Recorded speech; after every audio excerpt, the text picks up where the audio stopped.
ԱՄՆ նախագահ Դոնալդ Թրամփը հայտարարել է, որ Իրանի հետ հակամարտությունը ցույց տվեց, որ ռազմական ուժի կիրառման առումով իր լիազորությունները սահմաններ չունեն։ Ես գիտեմ, որ գոյություն ունեն սահմանափակումներ, բայց տվյալ դեպքում դրանք չկան։ Մենք ռազմական առումով լիակատար պարտության ենք մատնել նրանց, ասել է Թրամփը Axios-ի հետ հարցազրույցում։ Հարցին արդյոք Թեհրանի հետ իր ստորագրած հուշագիրը նշանակում է այն անվերապահ կապիտուլյացիան, որի մասին ինքը խոսում էր, Թրամփը դրական է պատասխանել։ Գուցե դա հենց անվերապահ կապիտուլյացիա էր, նշել է նա։ Թրամփը նաև շեշտել է, որ եթե ինքը չլիներ, ապա Իսրայելը ոչնչացված կլիներ։ Միացյալ Նահանգների ձեռքում են զենքերը, B-2 ռմբակոծիչները, նշել է նա, հավելել. Իսրայելն իր հանդեպ մեծ հարգանք ունի եւ կանի այնինչ ինքն է ասում։ Իր հերթին ԱՄՆ փոխնախագահ Ջեյդի Վենսը հանդիմանել է իսրայելցի պաշտոնյաներին, որոնք քննադատում են Իրանի հետ գործարքը։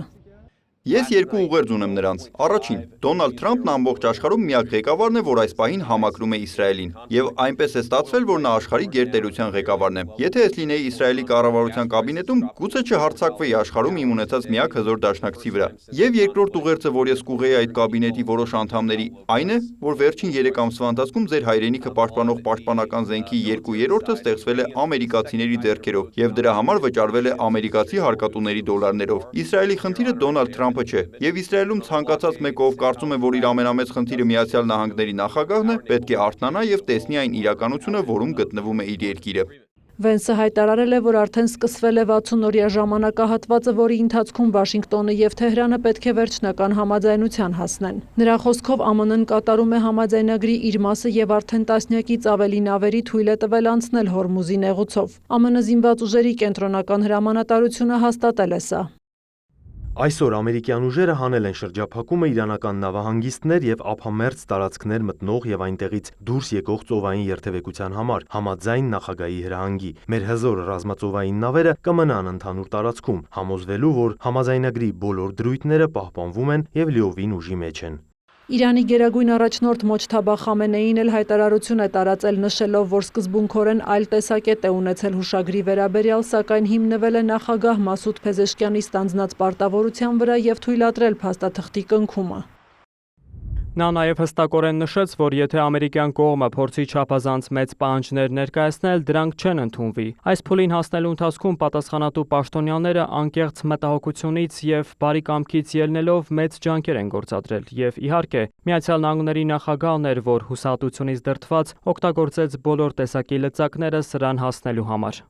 Խամենեին նաև թույլատրել է ուղիղ բանակցություններ վարել Վաշինգտոնի հետ, սակայն ըստ նրա դա չի նշանակում, որ Թեհրանն ընդունում է մյուս կողմի դիրքորոշումը։ Մեջլիսի խոսնակ Մոհամմադ Բաղեր Ղալիբաֆն էլ հայտարարել է, որ համաձայնագրի խախտման կամ չափազանց մեծ պահանջների դեպքում Թեհրանն առանց հապաղելու ջախջախիչ պատասխան կտա թշնամուն։ Միևնույն ժամանակ իրանական կողմը 60 օրով չեղյալ է հայտարարել Հորմուզի նեղուցով նավերի տարանցման համար սահմանված վճարը։ Այնուամենայնիվ, ըստ իրանական Պարսից ծոցի նեղուցի վարչության, Հորմուզով անցնել ցանկացող նավերը պետք է առնվազն 48 ժամ առաջ պաշտոնական ուղիներով հայտ ներկայացնեն եւ իրանական կողմի հետ համաձայնեցնեն երթուղին ու տարանցման ժամանակը։ Ավելի վաղ չեղարկվել են Միացյալ Նահանգների եւ Իրանի միջև Շվեյցարիայում նախատեսված բանակցությունները։ Ամերիկացի պաշտոնյաները հայտնել էին, որ տեղի կունենա համաձայնագրի ստորագրման պաշտոնական արարողություն, որին կմասնակցի փոխնախագահ Ջեյդի Վենսը, սակայն իրանական կողմը նշել էր, որ դրա կարիքը չկա, քանի որ երկու երկրների նախագահները հունիսի 18-ին արդեն ստորագրել են հուշագիրը։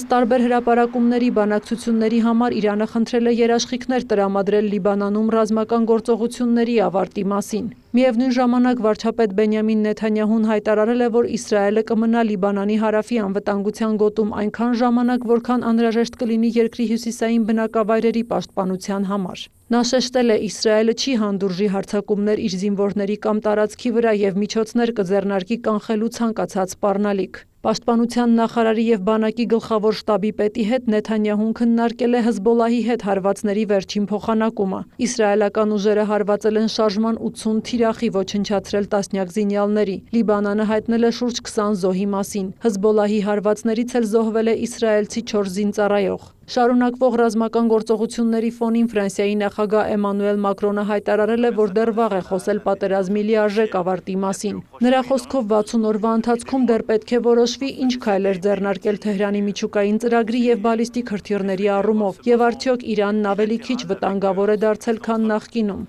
Այդուհանդերձ, ըստ Մակրոնի, համաձայնագրի պայմանները թույլ են տալիս նոր գլուխ բացել տարածաշրջանում։ Ֆրանսիայի նախագահը նաև անընդունելի է որակել Իսրայելի գործողությունները Պաղեստինյան տարածքներում և Լիբանանում, նշելով երկարաժամկետ հեռանկարում այդ գործողությունները հակասում են Իսրայելի շահերին, դժգոհություն առաջացնելով տարածաշրջանի երկրների շրջանում։ Սյուզաննա Չրաղյան, լուրեր։